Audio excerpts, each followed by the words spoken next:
நாளிலே கலந்து கொண்டு தெய்வாசீர்வாதம் பெற்றுக்கொள்ளும்படியாக கர்த்தர் கொடுத்த மகாபலி இறக்கத்திற்காக கர்த்தருக்கு நன்றி செலுத்துகிறேன். கடந்த நாள் முழுவதுமாக கணின்மணி போல பாதுகாத்தார், சுகபலன் ஜீவன் தந்தார், அதற்காக கர்த்தருக்கு நன்றி செலுத்துகிறேன். குடும்பத்தை வழிநடத்தினார், அதற்காக கர்த்தருக்கு நன்றி செலுத்துகிறேன்.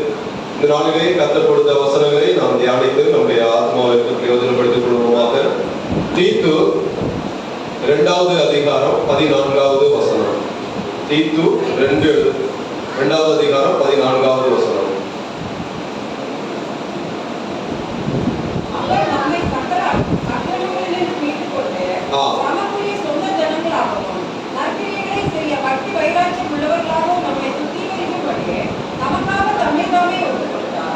அவர் நம்மை சகல அக்கிரமங்களினின்று மீட்டுக் கொண்டு தமக்குரிய சொந்த ஜனங்களாகவும் நற்கிரியைகளை செய்ய பக்தி வைராக்கியம் உள்ளவர்களாகவும் நம்மை சுத்திகரிக்கும்படி நமக்காக தம்மை தாமே ஒப்பு கொடுத்தார். ஹல்லேலூயா!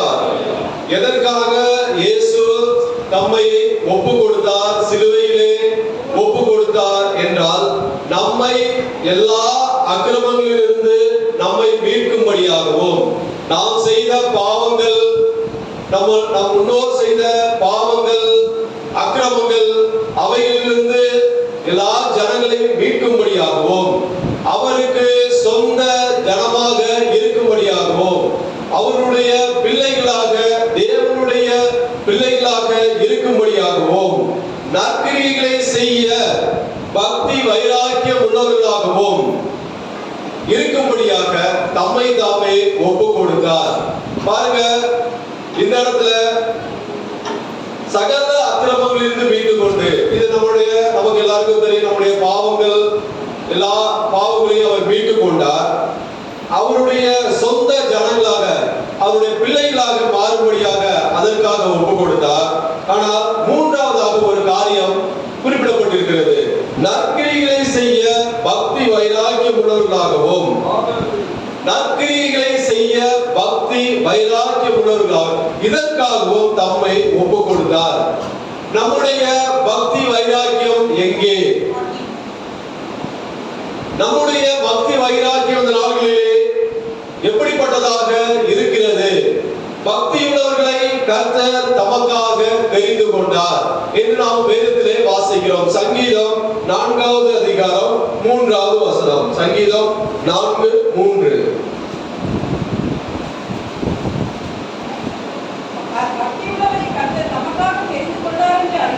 போதும், பக்தியுள்ளவர்களை கர்த்தர் தமக்காக தெரிந்து கொண்டார் என்று அறியுங்கள். நாம் பக்தி உள்ளவர்களாக இருக்கிறபடியால், அதாவது பக்தி உள்ளவர்களை, தேவனுக்கு பயந்து இருக்கிறவர்களை தமக்காக தெரிந்து கொண்டார் என்று அறியுங்கள்.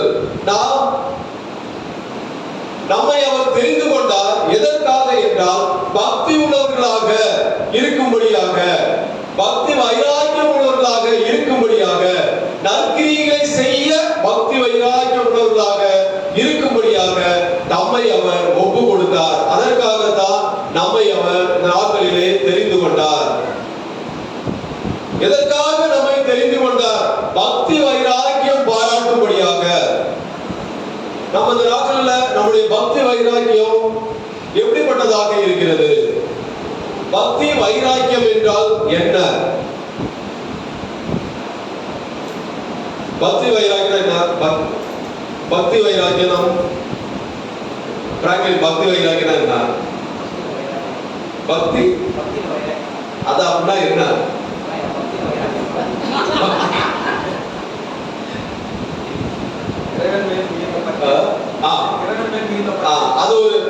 அது ஒரு பொருள், அதாவது ஒரு இறைவன் வந்து ஒரு ஆப்ஜெக்டா, அவர் மேல ஒரு பக்தி. கரெக்ட். வைராக்கியம்னா ரொம்ப அதிகமா நேசிக்கிறது. கரெக்ட்.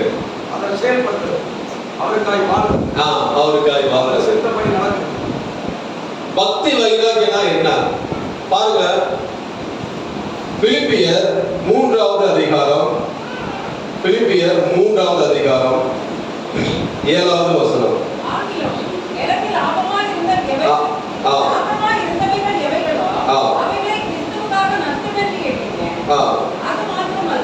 போதும் 11வது வசனம்.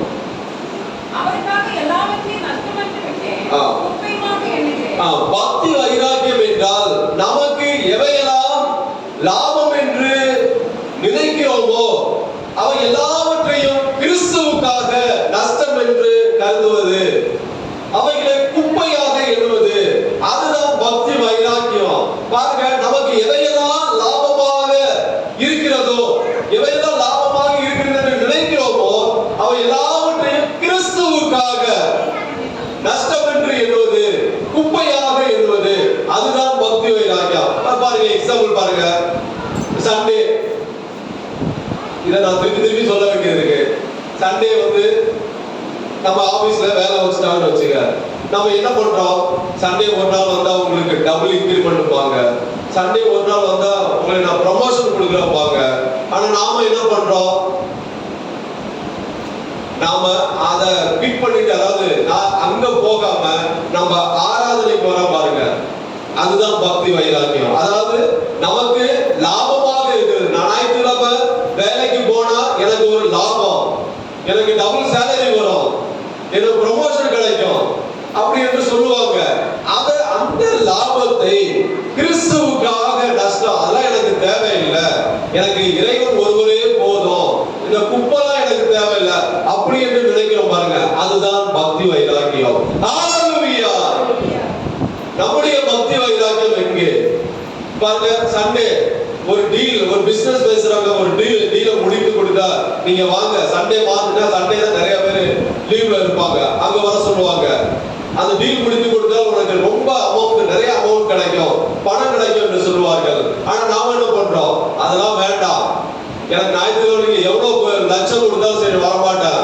அந்த லாபமாக இருக்கிறவர்களை கிறிஸ்துவுக்காக நஷ்டம் என்று குப்பையாக எண்ணுவது, இதுதான் பக்தி வைராக்கியம். ஹalleluya! நம்முடைய பக்தி வைராக்கியம் இப்பொழுது எப்படி இருக்கிறது பாருங்க. பக்தி வைராக்கியம் ஒன்று ஆவிக்குரிய பக்தி வைராக்கியம், இரண்டாவது மாம்ச பிரகாரமான வைராக்கியம். இந்த இடத்துல ஆவிக்குரிய பக்தி வைராக்கியம், இரண்டாவது மாம்ச பிரகாரமான வைராக்கியம். இங்க வந்து பக்தி இருக்காது, இங்க வந்து சுயதான் வேலை செய்யும், அதாவது சுயநீதி பேசுறவங்க. இது வந்து மாம்ச பிரகாரமான ஒரு வைராக்கியம், இங்கே வந்து பக்தி இருக்காது. நம்ம முதல் காரியம், எவையெல்லாம் ஆவிக்குரிய பக்தி வைராக்கியம், இரண்டு காரியங்களை குறித்து இந்த நாட்களிலே பார்ப்போம். எவையெல்லாம் ஆவிக்குரிய பக்தி வைராக்கியம், எவையெல்லாம் மாம்ச பிரகாரமான வைராக்கியம், இவைகளை குறித்து இந்த நாட்களிலே சற்று தியானிப்போம். முதலாவதாக, எவையெல்லாம் ஆவிக்குரிய பக்தி வைராக்கியம். வைராக்கியம் என்றால் நாம் பார்த்தோம், எவையெல்லாம் நமக்கு லாபமாக இருக்கிறது அவை எல்லாவற்றையும் கிறிஸ்துவுக்காக நஷ்டம் என்று விடுவது, அதுதான் பக்தி வைராக்கியம். அப்ப ஆவிக்குரிய பக்தி வைராக்கியம், எவையெல்லாம் ஆவிக்குரிய பக்தி வைராக்கியம்? என்னாகமம் 25வது அதிகாரம் 13வது வசனம். முதல் காரியம் என்னாகமம் 25:13. அவர்கள் தேவனுக்காக பக்தி வைராக்கியம் காண்பித்து இஸ்ரவேல் புத்திரருக்காக அவர்களுக்கு செய்தபடியினால் அவனுக்கும் அவனுக்கு பின்பு அவன் சந்ததிக்கும் நித்திய ஆசாரிய பட்டத்துக்குரிய உடன்படிக்கை உண்டாயிருக்கும் என்று சொல் என்றார். அவர்கள் தேவனுக்காக பக்தி வைராக்கியம் காண்பித்து. முதல் காரியம், எவையெல்லாம் ஆவிக்குரிய பக்தி வைராக்கியம்? தேவனுக்காக. யாரெல்லாம் தேவனுக்காக பக்தி வைராக்கியம் காண்பிக்கிறார்களோ இவை எல்லாம் ஆவிக்குரிய பக்தி வைராக்கியம். தேவனுக்காக பக்தி வைராக்கியம் பாராட்டுவது ரெண்டு காரியத்துல நாம பாராட்ட முடியும். முதல் காரியம், பாவத்திற்கு எதிராக. நாம பாவத்திற்கு எதிராக இருப்பது எல்லாமே தேவனுக்காக பக்தி வைராக்கியம் பாராட்டுவது. நாம் தொழுது கொள்கிற தேவனுக்காக, ஏனென்றால் நமக்காக தம்மை சிலுவையில் ஒப்பு கொடுத்தபடியால்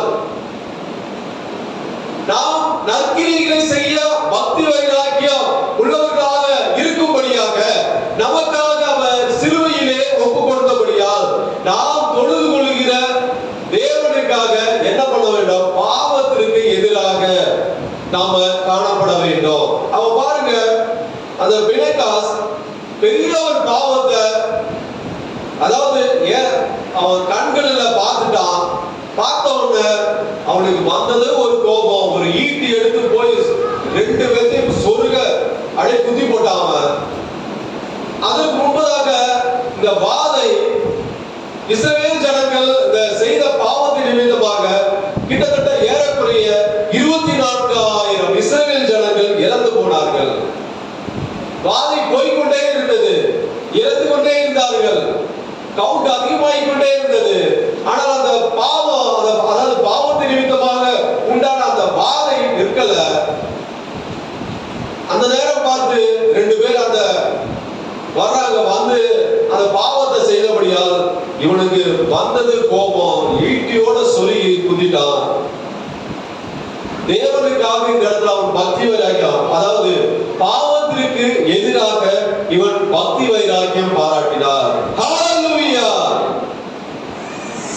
அவனுக்கு அதாவது கண்களுக்கு முன்பாக இப்படிப்பட்ட பாவத்தை செய்த 2 பேரை ஒரு மனிதன் பொங்கி எழுந்து தேவனுக்காக பக்தி வைராக்கியம் பாராட்டி, இதை இறைவன் தேவனானவர் மெச்சி கொண்டார். உடனே அந்த வாதை நின்று போனது.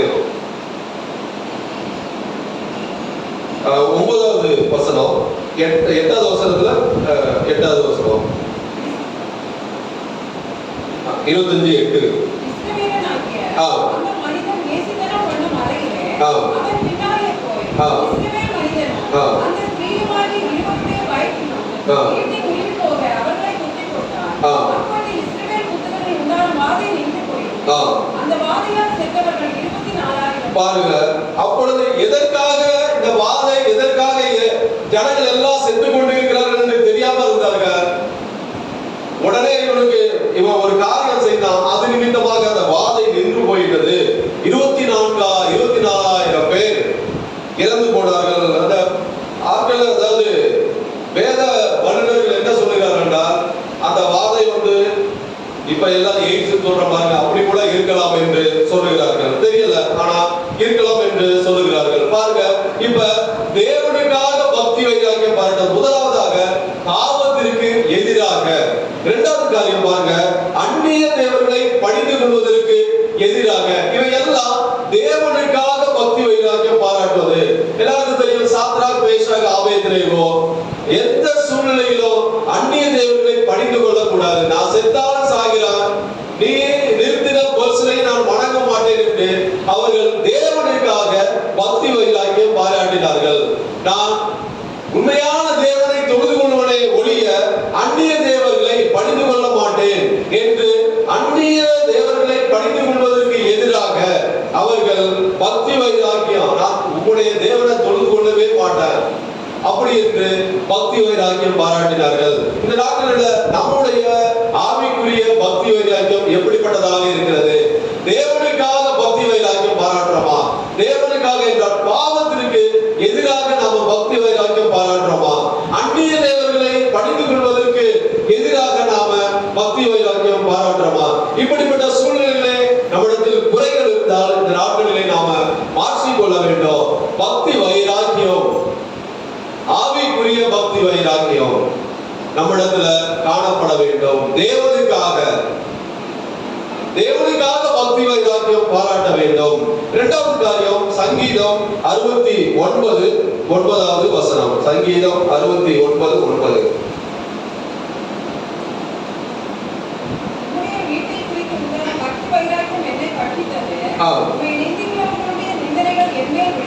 உங்களுடைய வீட்டை குறித்து உண்டான பக்தி வைராக்கியம் என்னை பற்றித்தது.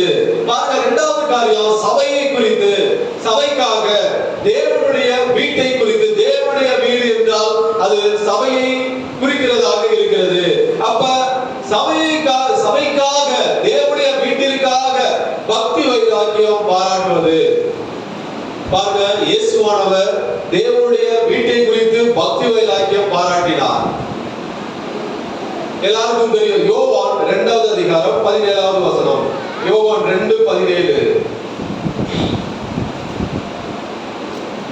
அப்பொழுது உம்முடைய வீட்டை குறித்து உண்டான பக்தி வைராக்கியம் என்னை பற்றித்தது என்று எழுதியிருக்கிறதை அவருடைய சீடர்கள் நினைவு கூர்ந்தார். பாருங்க, உங்களுடைய வீட்டை குறித்து உண்டான பக்தி வைராக்கியம் என்னை பற்றித்தது என்று எழுதியிருக்கிறதை அவருடைய சீஷர்கள் நினைவு கூர்ந்தார்கள். பாருங்க, தேவனுடைய வீட்டை, சபையை, இந்த இடத்துல தேவனுடைய வீடை அசுசிப்படுத்தினார்கள். உடனே இவருக்கு கோபம் வந்து கயிற்றினால் ஒரு சவுக்கை உண்டு பண்ணி அவர்கள் எல்லாரையும் அடித்து துரத்தி விட்டார்கள். அப்ப தேவனுடைய வீடு, சபையை அசுசிப்படுத்துகிறவர்களை பார்த்தால் எரிச்சல், அதாவது அதனால் கோபம் உண்டானது. என்னுடைய வீட்டை இப்படி கள்ள குகைகளாக மாற்றிவிட்டார்கள் என்று இவருக்கு இயேசுவானவருக்கு கோபம் வந்து அப்படிப்பட்டதான, ஏனென்றால் தேவனுடைய ஏன் இயேசு கோபப்பட்டார், ஏன் எதற்காக இயேசு கோபப்பட்டார் என்றால் தேவனுடைய வீட்டை அசுசிப்படுத்துவதை பார்த்து. அப்ப தேவனுடைய வீடு என்றால் என்ன? அங்கு தேவனுடைய சபை வீடு என்றால் இயேசுவானவர் தங்குகிற ஒரு இடம், தேவனை நோக்கி ஜெபம் செய்கிற, கண்ணீர் விடுகிற ஒரு இடமாக இருக்கிறது. தேவனுடைய வீடு என்றால், சபை என்றால் தேவன் மக்களை சந்திக்கிற ஒரு இடம், தேவனை தொழுது கொள்கிற ஒரு இடம், தேவன் ஜனங்களை ஆசீர்வதிக்கிற ஒரு இடமாக இருக்கிறது. தேவனுடைய வீட்டிலே பாருங்க, தேவனுடைய பரிசுத்தம், நீதி வெளிப்படுகிற ஒரு இடமாக இருக்கிறது. தேவனுடைய இரக்கம் வெளிப்படுகிற ஒரு இடமாக இருக்கிறது. அந்த இடத்துல தேவனுடைய கோபம் எல்லாம் மாறி போய்விடும். இப்ப பாருங்க, நம்ம இங்க வந்து ஜெபம் பண்ணுகிறோம் என்றால் அவருடைய கோபம் எல்லாம் மாறி இரக்கம் இந்த இடத்துல வெளிப்படும். பரிசுத்தவான்கள், தேவனுடைய பிள்ளைகள் கூடுகிற ஒரு இடம், ஐக்கியத்தை வெளிப்படுத்துகிற ஒரு இடம் தேவனுடைய வீடு, சபை. தேவ ஆலோசனை வெளிப்படுகிற ஒரு இடமாக இருக்கிறது. தேவாலயம் வந்து ஒரு ஏதேன் தோட்டமாக இருக்கிறது. பாருங்க, ஏதேன் தோட்டம் என்றால் அந்த இடத்துல இறைவன் உலாவுவார், அந்த இடத்துல ஜனங்களோட பேசுவார். அப்படிப்பட்டதான ஒரு வீட்டை அசுசிப்படுத்தப்படினால் இயேசுவானவருக்கு கோபம் வந்து விட்டது. இதனால் இயேசுவானவர் கோபப்பட்டு விட்டார். என்னுடைய வீட்டை, இப்படிப்பட்டதான ஒரு மகிமையுள்ள ஒரு வீட்டை நீங்கள் கள்ள குகைகளாக்கிறீர்களே என்று சொல்லி சபையை குறித்து, தேவனுடைய வீட்டை குறித்து பக்தி வைராக்கியம் இயேசுவானவருக்கு உண்டானது. இந்த நாட்களிலே தேவனுடைய வீட்டை குறித்து பக்தி வைராக்கியம் நம்மிடத்திலே எப்படி காணப்படுகிறது? சங்கீதம் 84:10. சங்கீதம் 84:10. சங்கீதம் 84:10. ஆயிரம் நாளை பார்க்கிறோம், உமது பிரபாரங்களை செல்லும் ஒரே நாள் நல்லது. ஆகாமிய கூடாரங்கள் வாசமாய் இருப்பதை பார்க்கிறோம். என் தேவனுடைய ஆலயத்தின் வாசற்படியை காத்திருப்பதையே தெரிந்து கொள்ளுவேன். பாருங்க, 1000 நாளை பார்க்கிறவருடைய பிரகாரங்களில் கூட ஒரே நாள் நல்லது.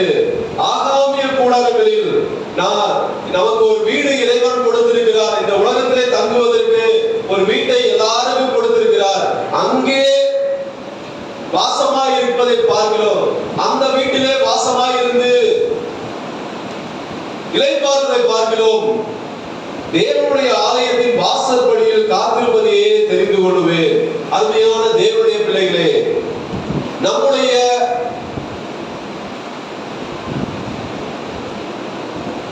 பக்தி வைராக்கியம் எப்படிப்பட்டதாக இருக்கிறது? சபையை குறித்து, தேவனுடைய வீட்டை குறித்து பக்தி வைராக்கியம் நாம் கண்டிப்பாக பாராட்ட வேண்டும். அதாவது யாராவது ஒருவர் அநீதி செய்வார்கள் என்றால் நமக்கு கொஞ்சமாவது கொஞ்சம் கோபம் வரணும். அதுதான் தேவனுடைய, அதுவும் ஊழியர்களாக இருக்கிறவர்கள், தேவனுடைய சபையை நடத்துகிறவர்கள், அவர்கள் கண்டிப்பாக பரிசுத்தத்தை வாஞ்சிக்க வேண்டும். அந்த தேவனுடைய வீட்டை, ஏனென்றால் அந்த தேவனுடைய வீடு இங்கே எல்லாம் தொழுது கொள்கிற ஒரு இடமாக இருக்கிறது. அதை நாம ஒருபோதும் அசுசிப்படுத்த விடக்கூடாது. அப்படி அசுசிப்படுத்தலாம் கொஞ்சமாவது அந்த அவர்களை கண்டிக்க வேண்டும். தேவனுடைய பிள்ளைகளுக்கு மாத்திரமல்ல, தேவனுடைய ஊழியக்காரர்களுக்கும் ரொம்ப முக்கியம்.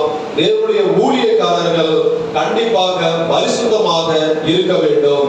அப்படி பரிசுத்தமாக இல்லாத பட்சத்துல அப்படி பார்த்தோம்னா கொஞ்சமாவது அவர்களை நாம எச்சரிக்க வேண்டும். அதுதான் தேவனுடைய, ஏனென்றால் இயேசுவானவர் அன்பானவர், இயேசுவானவர் மன்னிக்கிறவர் தான், இயேசுவானவர் எல்லா ஜனங்களையும் அரவணைக்கிறதா. ஆனா தேவனுடைய வீடு வரும்போது அவருக்கு பக்தி வைராக்கியம் பாராட்டினார். அதனால அந்த வீட்டை அசுசிப்படுத்தவர்களை பார்த்து எரிச்சல் அடைந்தார். ஆகவே தேவனுடைய பிள்ளைகளே, சபையை குறித்து நாம பக்தி வைராக்கியம் பாராட்ட வேண்டும். மூன்றாவது காரியம், கலாத்தியர் 4வது அதிகாரம் 18வது வசனம். கலாத்தியர் 4:18. கலாத்தியர் 4:18. விஷயத்தில் வைராக்கியம் பாராட்டுவது நல்லதுதான். அதை நான் உங்களிடத்தில் இருக்கும் பொழுது மாத்திரமல்ல, எப்பொழுதும் பாராட்ட வேண்டும். பாருங்க, 4வது காரியம், நல்ல விஷயத்தில் பக்தி வைராக்கியம் பாராட்ட வேண்டும்.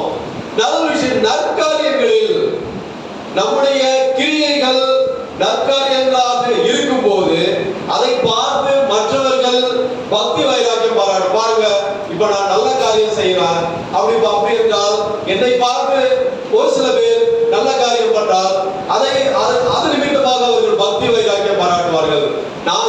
நான் தீமையான காரியங்கள் பண்ணா அதை பார்த்து அவரே கெட்ட காரியம் பண்றாரு, நான் என்ன அப்படி என்று, அதாவது தேவனை விட்டு வழி விலகி போக ஒரு ஏது உண்டு. அருமையான தேவனுடைய பிள்ளைகளே, நல்ல விஷயத்தில் நல்ல காரியங்களில் நற்காரியங்களில் செய்வதிலே நாம பக்தி வைராக்கியம் பாராட்ட வேண்டும். யோவான் 5:35. யோவான் 5:35.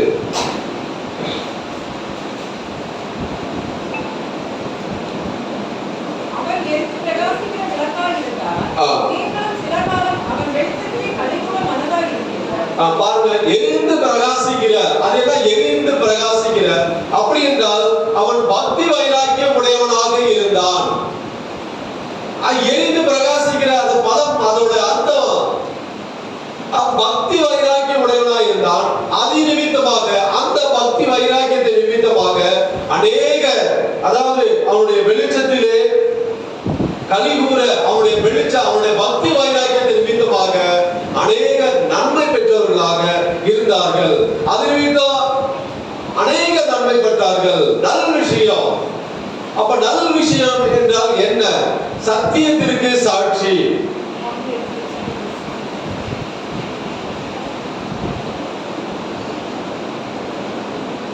சத்தியத்திற்கு அவர் சாட்சியுள்ளவராக இருந்தார். தேவனுக்கு சாட்சியான வாழ்க்கை வாழ்ந்தார். 34வது வசனம். நான் ஏற்றுக்கொள்கிற சாட்சி மனுஷனுடைய சாட்சி அல்ல. படிக்கலாம். நீங்கள் ரட்சிக்கப்படுவதற்காக 33 சாட்சி. நீங்கள் யோவானிடத்தில் ஆராய்ச்சி சாட்சிகள். அவன் சத்தியத்திற்கு சாட்சி கொடுத்தான். அவன் சத்தியத்திற்கு சாட்சி கொடுத்தான். இதுதான் நல்ல விஷயம். இப்ப நல்ல காரியம் என்றால் சத்தியத்திற்கு சாட்சி, தேவனுக்கு சாட்சியான ஒரு வாழ்க்கை வாழ்ந்தான். அப்படி வாழ்க்கை வாழ்ந்த நிமித்தமாக அநேக அவனை பின்பற்றினார்கள். ஜனங்கள் பாவ வாழ்க்கையில் இருந்து மனம் திரும்பும்படியான ஒரு சாட்சியான ஒரு வாழ்க்கை யோவான் வாழ்ந்தார். அப்ப நாம நல்ல விஷயத்தில் பக்தி வைராக்கியம் பாராட்ட வேண்டும். நல்ல விஷயம்னா என்ன? சத்தியத்திற்கு சாட்சி. அப்படி என்றால் என்ன? தேவனுக்கு சாட்சியான ஒரு வாழ்க்கை வாழும் போது, நாம தேவனுக்கு சாட்சியான ஒரு வாழ்க்கை வாழும் போது நம்மை பார்த்து அநேக தேவனிடத்தில் வருவதற்கு ஒரு வாய்ப்பு உண்டு. யோவானை பார்த்து அவன் பக்தி வைராக்கியம் உடையவனாய் இருந்தபடியால் அவனை பார்த்து அநேகர் ஈர்க்கப்பட்டார்கள், அவனிடம் வந்தார்கள், அவன் பாவ அறிக்கை செய்தார்கள், மனம் திரும்பும்படியான ஒரு சாட்சியான ஒரு வாழ்க்கை வாழ்ந்தார். மனம் திரும்பினால் மாத்திரம் போதாது, அதற்கேற்ற கனிகளை கொடுக்க வேண்டும். அருமையான தேவனுடைய பிள்ளைகளே, இந்த நாட்டிலே நம்மிடத்திலே கனி கொடுக்கிற ஜீவியம் இருக்கிறதா? மத்தேயு 3வது அதிகாரம் 2வது வசனம். மத்தேயு 3:2. மனம் திரும்புங்கள்.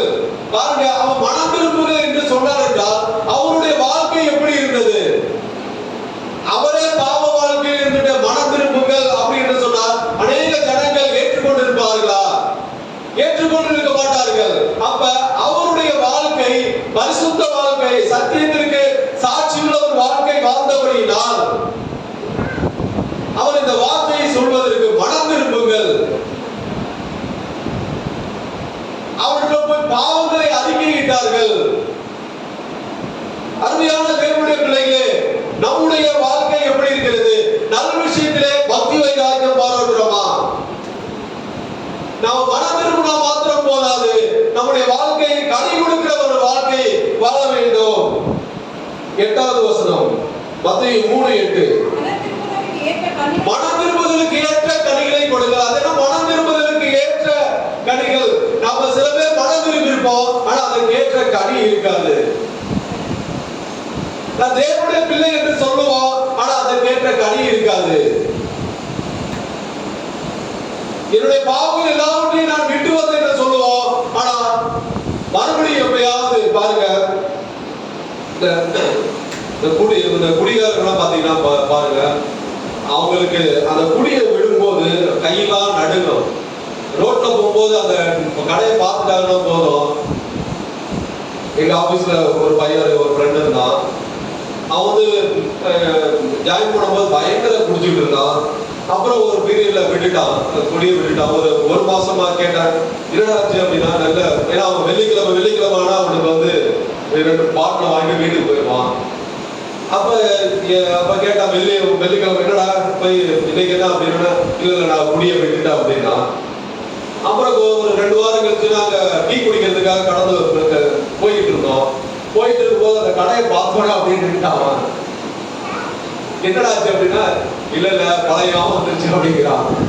அப்புறம் அவனை திட்டி விட்டுட்டியே, நீ ஏன் திருப்பி அதை போய் பண்ற வேணாம் அப்படின்னு சொல்லி அவனை பிடிச்சி இழுத்துட்டு போய் அவனுக்கு அதை நின்றுடனே அப்படியே அவனுக்கு என்னாச்சுன்னே தெரியல. அப்ப மனம் திரும்புவதற்கு ஏற்ற கனி கொடுக்க வேண்டும். நாம மனம் திரும்ப மாத்திரம் போதாது, அதற்கேற்ற கனி நாம கொடுக்க வேண்டும். நல்ல விஷயத்துல நாம பக்தி வைராக்கியம் பாராட்ட வேண்டும்.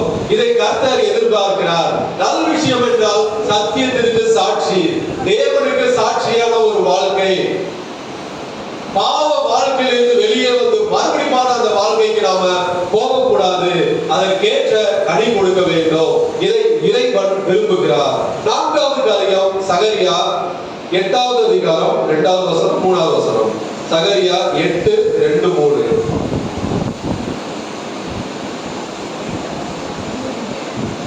சகரியா 8:2-3.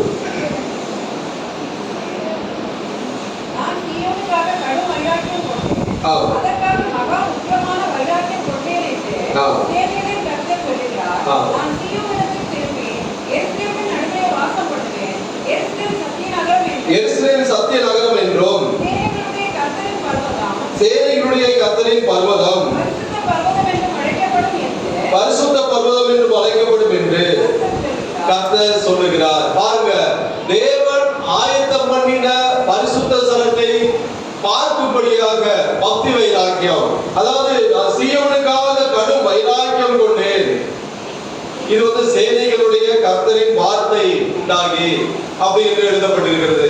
பாருங்க, நாம் தேவன் ஆயத்தம் பண்ணின பரிசுத்த ஸ்தலத்தை எருசலேம் சத்திய நகரம் என்றும் சேனைகளுடைய கர்த்தருடைய பர்வதம். அப்ப நம்முடைய வாஞ்சை இந்த உலகத்திலே பிடித்து போகாதபடிக்கு நமக்காக ஒரு ஸ்தலம் ஆயத்தமாகி கொண்டிருக்கிறது. எல்லாருக்காகவும் ஒரு ஸ்தலம் ஆயத்தமாகி கொண்டிருக்கிறது. அதை நாம பார்க்கும்படியாக, நமக்குரிய ஸ்தலத்தை நாம பார்க்கும்படியாக பக்தி வைராக்கியம் வேண்டும். இப்ப பாருங்க, நாம ஒரு வீடு கட்டுறோம். வீடு கட்டுறவங்க என்ன பண்ணுவாங்க, அப்பப்போ போய் பார்த்துட்டு வருவாங்க அந்த வீடு எப்படி இருக்கு என்று.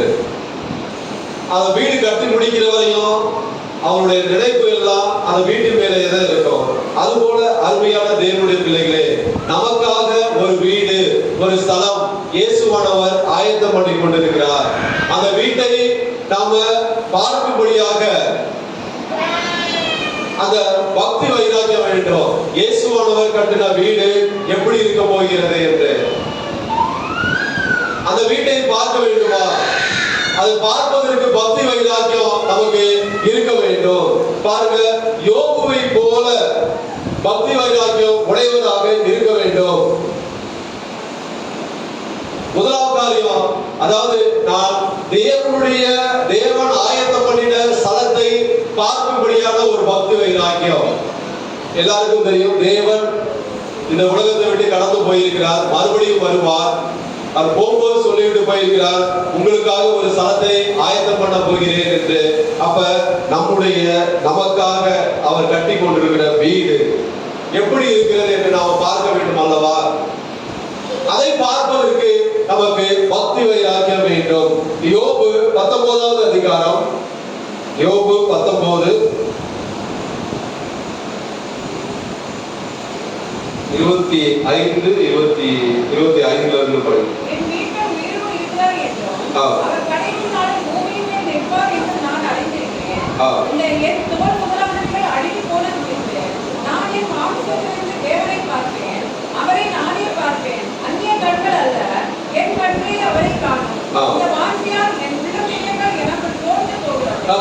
யோபுவுக்கு இருந்த பக்தி வைராக்கியம் பாருங்க. அதாவது நான் பார்ப்பேன் அந்நிய கண்கள், நான் தேவனை பார்ப்பேன் என்ற அவருக்கு ஒரு பக்தி வைராக்கியம் இருந்தது. அருமையான தேவனுடைய பிள்ளைகளே, நமக்கு இந்த நாட்களிலே இறைவன் ஆயத்தம் பண்ணின ஸ்தலத்தை பார்க்கும்படியான ஒரு பக்தி வைராக்கியம் வேண்டும். எத்தனை பேருக்கு அந்த பக்தி வைராக்கியம் இருக்கிறது? நாம் முதலாவது விசுவாசிக்கிறோமா? இயேசுவானவர் நமக்கு ஒரு ஸ்தலத்தை ஆயத்தம் பண்ணி கொண்டிருக்கிறார் என்று அதை முதலாவது விசுவாசிக்கிறோமா? விசுவாசிக்கிறவர்கள் அவர்களுக்கு உள்ளத்தில் என்ன தோன்றும், அந்த வீடு எப்படி இருக்க போகிறது, நமக்காக இயேசுவானவர் கட்டி கொண்டிருக்கிற அந்த ஸ்தலம் எப்படி இருக்க போகிறது, அதை நான் பார்க்க வேண்டும். அருமையான தேவனுடைய பிள்ளைகளே, ஒவ்வொருவருக்கும் ஒரு ஸ்தலம் ஆயத்தமாகி கொண்டிருக்கிறது. இதை நீங்கள் கண்டிப்பாக விசுவாசிக்க வேண்டும். அந்த ஸ்தலத்தை பார்க்க வேண்டும். அதற்காக நாம என்ன செய்ய வேண்டும் பாருங்க. அது ஒரு வாஞ்சை இருந்தா மாத்திரம் போதாது.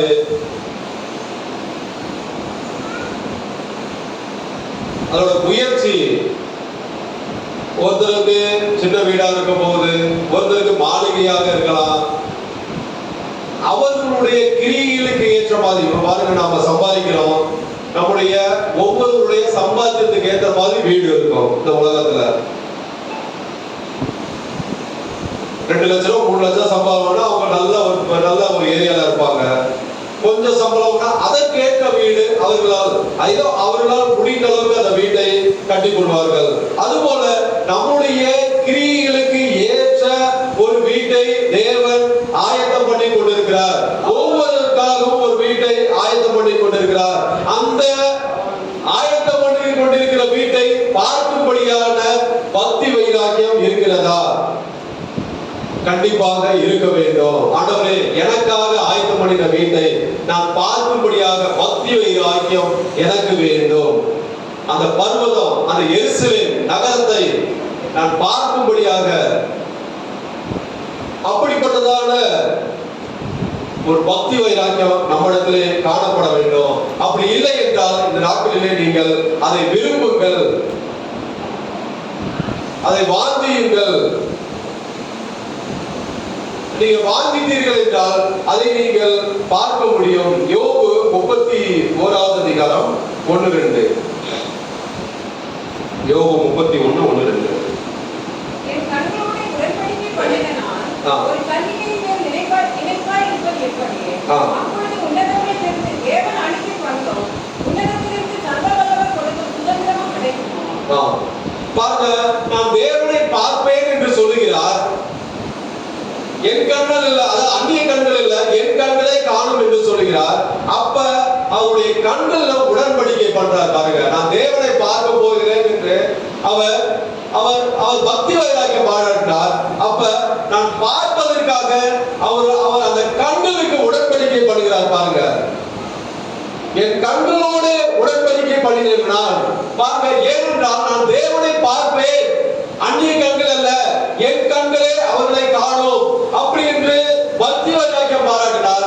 அப்ப அந்த கண்களோடு அவர் உடன்படிக்கை பண்ணுகிறார். பரிசுத்தம், அவர் அந்த கண்களிலே பரிசுத்தத்தை அவர் வேண்டும் என்று வாஞ்சித்தபடினால் அப்பொழுதுதான் அவர் தேவனை பார்க்க முடியும், பரிசுத்த பர்வதத்திற்கு போக முடியும். நாம் இந்த நாட்களில் எப்படி காணப்படுகிறோம்? என் கண்ணோட உடன்படிக்கையை நான்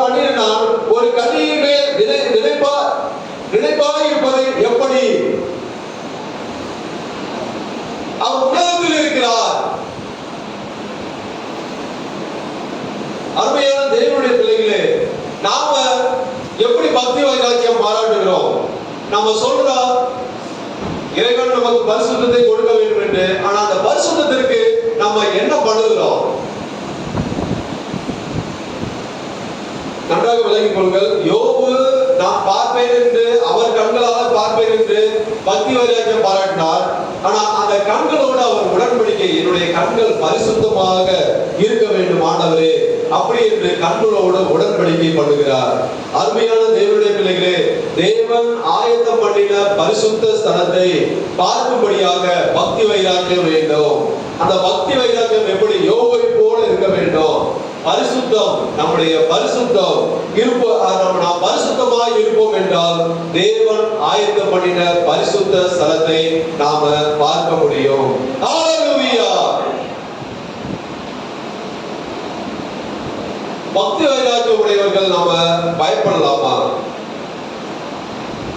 பக்தி வைராக்கியம் உடையவர்கள் நாம பயப்படலாமா? ஒரு பரிசுத்தவன் பயந்தார், அது பேர் என்ன? ஒரு பரிசுத்தவன் பயங்கர பக்தி வைராக்கியம் கொண்டவர், அவர் பயந்தார், அவர் பேர் என்ன?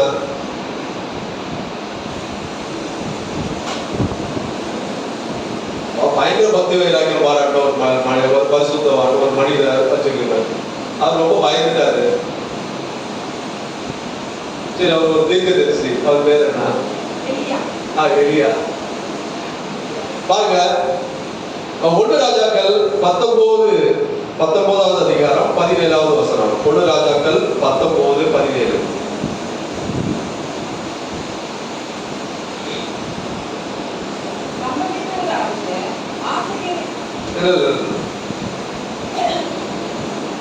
ரெண்டு ராஜாக்கள்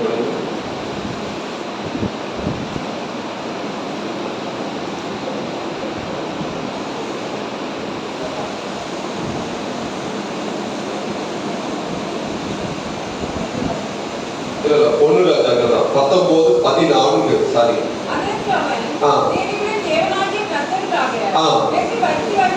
வெகு பக்தி வைராக்கியமா இருந்து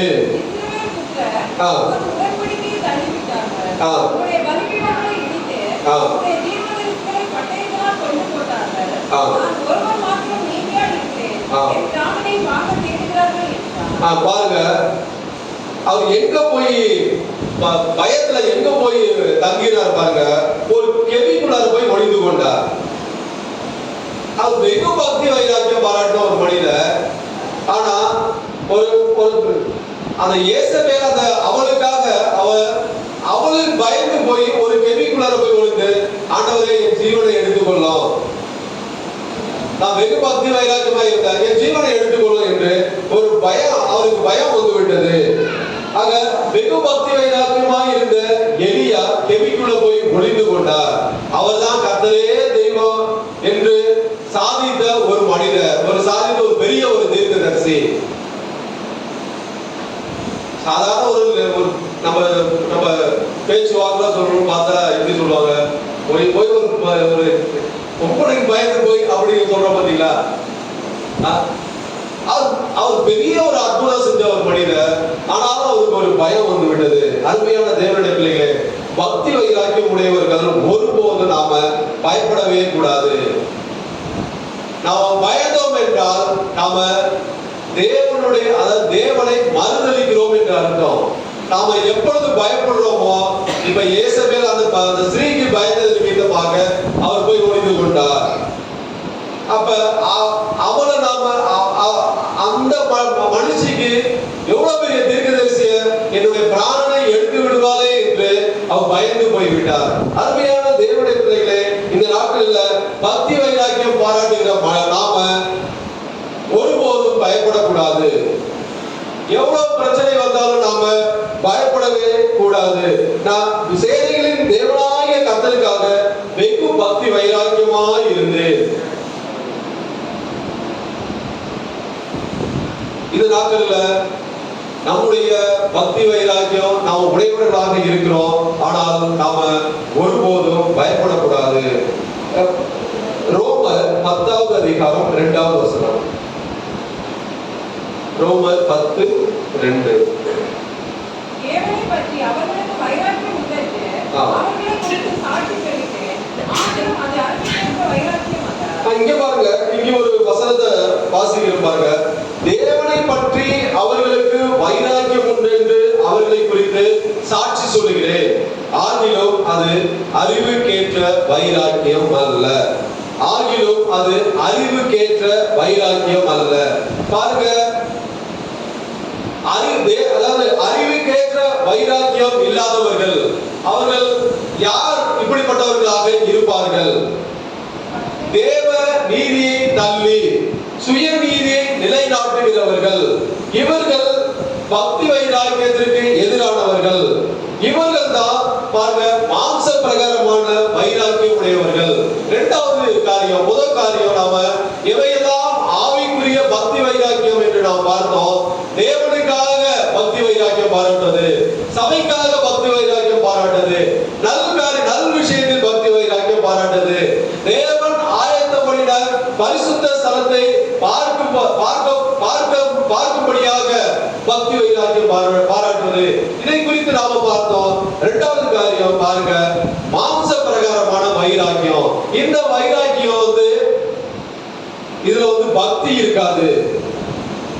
தேவ நீதியை தள்ளி விட்டுருவாங்க. சுய நீதியை நிலைநாட்டுகிறவர்கள் இவர்கள் தான் மாம்ச பிரகாரமான வைராக்கியம் உடையவர்களாக இவர்கள் இருக்கிறார்கள். இவர்கள் பக்தி வைராக்கியத்திற்கு எதிரானவர்களாக இருக்கிறார்கள். இவர்களுடைய வைராக்கியம் பாருங்க எப்படி இருக்கும்? அறிவுக்கேற்ற வைராக்கியம். அறிவுக்கேற்ற வைராக்கியம் இல்லை அவர்களிடத்துல. முதல் காரியம், யோவான் 13:36-38. யோவான் 13.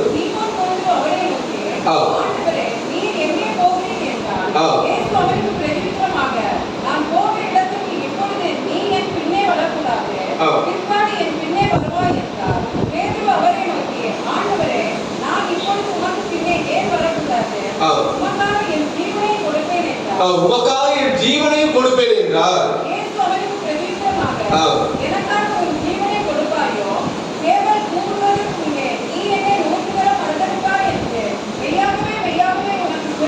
பாருங்க, முதலாவது காரியம் பாருங்க, மாம்ச பிரகாரமான வைராக்கியம். இதுதான் மாம்ச பிரகாரமான வைராக்கியம். அதாவது பேதுருவிடத்தில் இருந்த வைராக்கியம் அது நடந்ததா? அதாவது உமக்காக ஜீவனையே கொடுப்பேன். நீ இயேசுவானவர் ஒரு ஆலோசனை சொல்லுகிறார். அதாவது நீ இப்ப வர வேண்டாம்பா, இயேசுவோட பிரதித்திரமாக நான் போகிற இடத்திற்கு இப்பொழுது நீ பின்னே வரக்கூடாது. பிற்பாடு நான் போன பிற்பாடு இனி என்னை குறித்து சொல்லு, எங்க வேணாலும் போ, அப்படி என்று சொல்லுகிறார். உடனே பேதுருக்கு ரொம்ப அறிவுக்கேற்ற வைராக்கியம் இல்லை பாருங்க. அது இயேசுவானவர் ஒரு ஆலோசனை சொல்லுகிறார். சரி ஆண்டவரை நான் அப்படியே செய்கிறேன் என்று சொல்லாம பாருங்க, உமக்காக என் ஜீவனையே கொடுப்பேன்.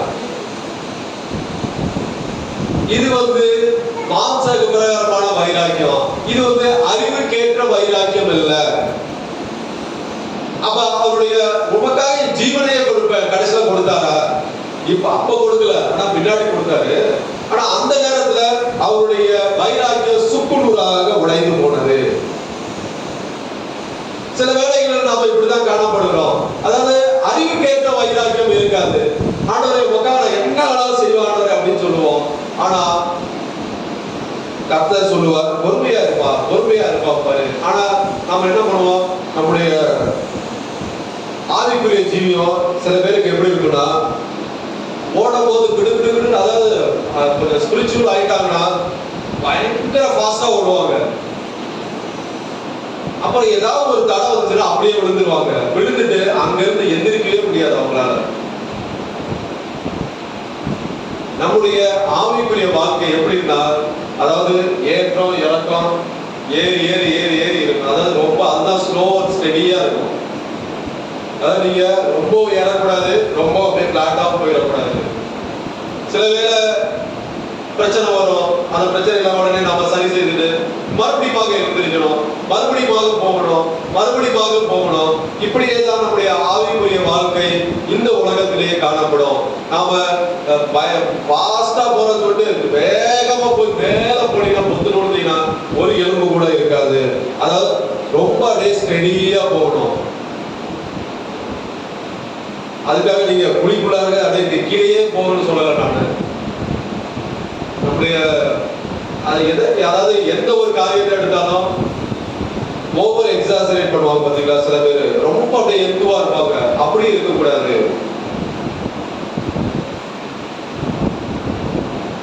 அப்படி இருந்தா ஆவிக்கேற்ற அதாவது அறிவுக்கேற்ற வைராக்கியம் இல்லை. அந்த பேதுருவை போல நம்ம ஆயிடுவோம். அருமையான தேவனுடைய பிள்ளைகளே, நம்முடைய மாம்ச பிரகாரமான வைராக்கியம் ஆவிக்கேற்ற வைராக்கியமாக இருக்காது. இரண்டாவது ஒரு மனிதரை பாருங்க. 1 சாமுவேல் 28வது அதிகாரம் 18-19. 1 சாமுவேல் 28வது அதிகாரம் 18-19.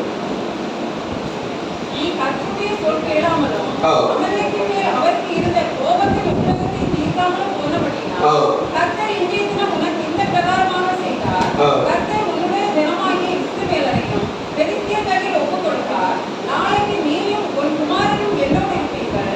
இஸ்ரவேலின் பாளையத்தையும் கர்த்தர் பெலிஸ்தியர் கையிலே ஒப்புக் கொடுப்பார் என்றார். பாருங்க, நீங்க சவுல் பாருங்க. சவுல் கர்த்தருடைய சொல்ல கேளாம போனபடினால அந்த உக்கிரத்தை, கர்த்தருக்கு உண்டாயிருந்த உக்கிரத்தை தீர்க்காம அவன் போறான். நான் போய் பெலிஸ்தரோட போய் சண்டை போட போறேன் அப்படின்னு சொல்றான். ஆனா இங்க சாமுவேல் சொல்லுறாரு, நீ நாளைக்கு நீங்களும் உன்னோட பிள்ளைகளும் என் கூட இருக்க போறீங்க அப்படி என்று சொல்லி விடுகிறார். ஆனா இவருக்கு அறிவுக்கேற்ற அந்த வைராக்கியம் பாருங்க. அத இல்ல இது நான் போய் சண்டை போடுறேன்னு சொல்லிட்டு போனா சவுல் போய் என்ன பாருங்க. 1 சாமுவேல் 31:3-4. சவுலுக்கு விரோதமாய் யுத்தம் வளர்ந்தது. வில்வீரர் அவனைக் கண்டு நெருங்கினார்கள். அப்பொழுது சவுல் வில்வீரரால் மிகவும் காயப்பட்டு தன் ஆயுததாரியை நோக்கி, அந்த விருத்த சீதனம் இல்லாதவர்கள் என்னை குத்தி போட்டு என்னை அவமானப்படுத்தாதபடிக்கு நீ உன் பட்டயத்தை உருவி என்னை குத்தி போடு என்றார். அவனுடைய ஆயுததாரி மிகவும் பயப்பட்டதினால் அப்படி செய்ய மாட்டேன் என்றார். அப்பொழுது சவுல் பட்டயத்தை நட்டு அதன் மேல் விழுந்தான். சவுல் செத்து போனதை அவன் ஆயுததாரி கண்டபோது அவனும் தன் பட்டயத்தின் மேல் விழுந்து அவனுடைய கூட செத்து போனான். இந்த சவுலின் மாம்ச பிரகாரமான வைராக்கியம் தோல்வியிலே முடிந்தது. அவன் செத்து போனான். அவன் பரிசுத்தவான் சாமுவேல் சொல்லியிருக்காரு, நீ இப்ப போனா நீ செத்து போயிடும், நீ நாளைக்கு என்னோட கூட வந்துடும் தீர்க்க தரிசனமா சொல்லிவிட்டார். ஆனா அதற்கு முன்பதாக அந்த கர்த்தருக்கு அதை நீக்காம, அதாவது கர்த்தருடைய உக்கிரத்தை தீர்க்காமல் போனபடியினால் அங்கே அவன் தீர்ந்திருக்கணும். கர்த்தருடைய சந்நிதியில போய் பாவ மன்னிப்பு வேண்டி கெஞ்சி இறங்கி இருக்கணும். அப்படி அவன் செய்யாம கர்த்தர் என்னோடு இருக்கிறார் என்று சொல்லி அவன் போய் மடிந்து போய்விட்டான். அருமையான தேவனுடைய பிள்ளைகளே, நம்முடைய வைராக்கியம் மாம்ச பிரகாரமான வைராக்கியமாக இருக்கக்கூடாது. அதாவது அறிவுக்கேற்ற மாம்ச பிரகாரமான வைராக்கியம் உடையவர்கள், அறிவுக்கேற்ற வைராக்கியம் இல்லாதவர்கள். அவர்களுக்கு அந்த நேரத்துக்கு அவர்கள் நான் வைராக்கியம் உடையவராக இருக்கிறேன் என்று காட்டிக் கொள்வார்கள். தேவ ஆலோசனையை தள்ளி விடுவார்கள். அருமையான தேவனுடைய பிள்ளைகளை, நாம அப்படிப்பட்டதாக இருக்கக்கூடாது என்று கர்த்தர் இந்த நாட்களிலே நம்மோடு பேசுகிறார். இந்த மாம்ச பிரகாரமான வைராக்கியத்தோட விளைவு, அதோட நமக்கு என்னென்ன விளைவு ஏற்படும் பாருங்க. யாக்கோபு 3வது அதிகாரம் 16வது வசனம். யாக்கோபு 3:16.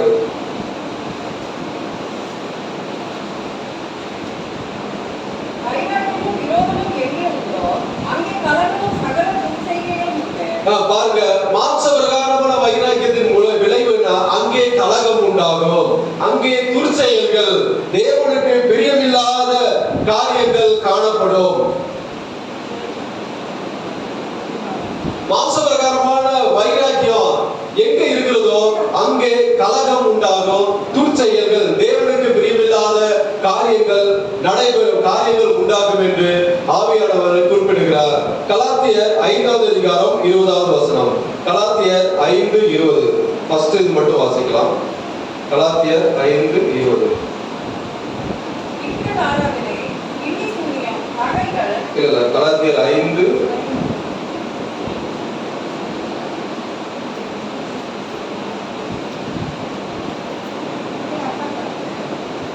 10 19 ஃபர்ஸ்ட் இது மட்டும் வாசிங்க. மாம்சத்தின் கிரியைகள் வெளியரங்கமாய் போதும். மாம்சத்தின் கிரியைகள் பாருங்க, மாம்ச பிரகாரமான வைராக்கியத்தோட விளைவு என்னன்னா, மாம்சத்தின் கிரியைகள் நம்மிடத்திலே வெளிப்படும். அப்படி வெளிப்பட்டால் அது அறிவுக்கேற்ற வைராக்கியம் அல்ல, அது ஆவிக்குரிய பக்தி வைராக்கியம் இல்ல, அது மாம்ச பிரகாரமான வைராக்கியம். ஏனென்றால் மாம்ச பிரகாரமான வைராக்கியத்தின் விளைவுதான் அங்கே கலகம் உண்டாகும், அங்கே மாம்சத்தின் கிரியைகள் காணப்படும். அருமையான தேவனுடைய பிள்ளைகளே, நாம் இந்த நாட்களிலே மாம்ச பிரகாரமான வைராக்கியம் உடையவர்களாக இருக்கிறோமா? இந்த நாட்களிலே நாம் மாற்றிக்கொள்ள வேண்டும். அந்த வைராக்கியம் அறிவுக்கேற்ற வைராக்கியமாக இருக்காது.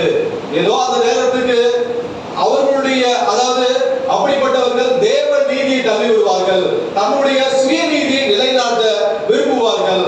அப்படிப்பட்டவர்கள் மாம்ச பிரகாரமான வைராக்கியத்தை உடையவர்களாக இருக்கிறார்கள்.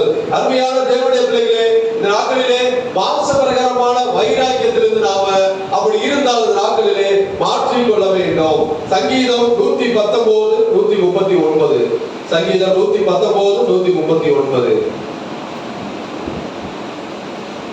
என் சத்துருக்கள் உம்முடைய வசனங்களை மறந்தபடியால் என் பக்தி வைராக்கியம் என்னை பட்சித்தது. என் சத்துருக்கள் உம்முடைய வசனங்களை மறந்தபடியால் என் பக்தி வைராக்கியம் என்னை பட்சித்தது. சத்துருக்கள் மாத்திரமல்ல, இந்த நாட்களிலே தேவனுடைய பிள்ளைகளும் வசனங்களை மறந்து இருக்கிறார்கள். ஒவ்வொருவருக்கும் பக்தி வைராக்கியம், அப்படி என் பக்தி வைராக்கியம் என்னை பட்சித்தது. தேவனுடைய பிள்ளைகள் வசனங்களை யார் யார் இப்ப வீட்டுல இருக்கிறவங்க, தன்னுடைய பிள்ளைகளோ இல்லது அக்கம் பக்கத்தில் இருக்கிறவர்களோ சொந்தக்காரர்களோ அவர்கள் தேவனுடைய பிள்ளைகளாக அங்கீகரிக்கப்பட்டு அவர்கள் மறந்திருப்பார்கள் என்றால், அப்படிப்பட்டவர்கள் மறந்திருந்தார்கள் என்றால் பக்தி வைராக்கியம் என்னை பட்சித்தது. அவர்களிடத்திலே தேவனுடைய பக்தி வைராக்கியத்தை குறித்து சொல்ல வேண்டும். தேவனுடைய வசனத்தை நீங்கள் மறந்து போகக்கூடாது, மறுபடியும் நீங்கள் அதை ஏற்றுக்கொள்ள வேண்டும் என்று நாம சொல்ல வேண்டும். இந்த நாட்கள்ல சத்துருக்கள் மாத்திரம் கிடையாது, தேவனுடைய பிள்ளைகளே வசனத்தை மறந்து போய்விட்டார்கள். அருமையான தேவனுடைய பிள்ளைகளே, நாம வசனத்தை மறந்து போயிருக்கிறோமா? வசனத்தை நீங்க மறக்காதீங்க, உங்கள் ஞாபகத்துல வைத்துக் கொள்ளுங்க. அதை நீங்க படிங்க. நீங்க படிக்கும் போது அந்த வசனம் உங்களோடு பேசும். வசனம் உங்களோடு பேசும்போது உங்களுடைய பக்தி, ஆவிக்குரிய பக்தி வைராக்கியம் இன்னும் அனல் உள்ளதாக மாற்றும். எரிகிற யோவான், அதாவது அவருடைய பக்தி வைராக்கியத்தின் மூலமாக அநேக ரட்சிக்கப்பட்டார்கள். அருமையான தேவனுடைய பிள்ளைகளே, எதற்காக இந்த நாட்களிலே இயேசு தம்மையே ஒப்பு கொடுத்தார் என்றால், நற்கிரிகளை செய்ய பக்தி வைராக்கியமுள்ளவர்களாக நாம காணப்படும்படியாக. இதற்காக இயேசு நம்மை ஒப்பு கொடுத்தார். இந்த பக்தி வைராக்கியம் நாம் எவையெல்லாம் நமக்கு,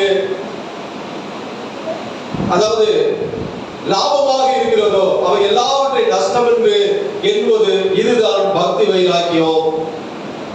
ஆவிக்குரிய பக்தி வைராக்கியம் தேவனுக்காக நாம் பக்தி வைராக்கியம் பாராட்டுவது, பாவத்திற்கு எதிராக பண்ண வேண்டும், அந்நிய தேவர்களை படித்துக் கொள்வதற்கு எதிராக நாம செய்வது, இது எல்லாமே தேவனுக்காக பக்தி வைராக்கியம் பாராட்டுவது. சபையை குறித்து, தேவனுடைய வீட்டை குறித்து பக்தி வைராக்கியம் பாராட்டுவது, நல் விஷயத்துல பக்தி வைராக்கியம் பாராட்டுவது, தேவன் ஆயத்தம் பண்ணின அந்த ஸ்தலத்தை பார்க்க வேண்டும் என்று நமக்கு பக்தி வைராக்கியம் நாம பாராட்ட வேண்டும். அருமையான தேவனுடைய பிள்ளைகளே, இந்த நாட்களிலே நம்முடைய பக்தி வைராக்கியம் எப்படி இருக்கிறது? அதை இந்த நாட்களிலே சற்று சிந்திக்க வேண்டும். இவைகள் குறைகள் இருந்தால் நாம் மாற்றிக்கொள்ள வேண்டும். மாம்ச பிரகாரமான பக்தி வைராக்கியம் நம்மிடத்திலிருந்து எடுத்து போட வேண்டும். அது அறிவுக்கேற்ற பக்தி வைராக்கியம் கிடையாது. பேதுருவை போல இயேசுவானவர் ஒரு ஆலோசனை சொன்னார் என்றால் அதன்படி நடக்க வேண்டும். பரிசுத்தவான்கள் ஒரு ஆலோசனை சொன்னார் என்றால் அதன்படி நாம நடக்க வேண்டும். அப்படி நடப்போம் என்றால் நம்முடைய தேவன் நமக்காக ஆயத்தம் பண்ணிருக்கிற ஸ்தலத்தை நாம பார்க்க போவோம். ஹalleluya! ஒவ்வொருவருக்காக ஒரு ஸ்தலத்தை ஆயத்தம் பண்ணி கொண்டிருக்கிறார். அதை நீங்க பார்க்க போக வேண்டும் என்று வாஞ்சையோடு காத்திருங்கள். அது வாஞ்சிப்பது மாத்திரமல்ல, யோபுவை போல நாம உடன்படிக்கை பண்ணிக்கொள்ள வேண்டும். பரிசுத்தமாக நான் வாழ வேண்டும் என்று நாம உடன்படிக்கை பண்ணிக்கொள்ள வேண்டும். இந்த நாட்களிலே ஆவிக்குரிய பக்தி வைராக்கியத்தை நாம் வளருவோமாக. கர்த்தர் இந்த வார்த்தைகளை ஆசீர்வதிப்பாராக. ஆமென். ஹல்லேலூயா. ஸ்தோத்திரம் ஸ்தோத்திரம் ஸ்தோத்திரம் ஸ்தோத்திரம் ஸ்தோத்திரம் ஸ்தோத்திரம் ஸ்தோத்திரம் ஸ்தோத்திரம். ஹல்லேலூயா ஹல்லேலூயா. ஸ்தோத்திரம் ஸ்தோத்திரம் ஸ்தோத்திரம் ஸ்தோத்திரம் ஸ்தோத்திரம். ஹல்லேலூயா ஹல்லேலூயா.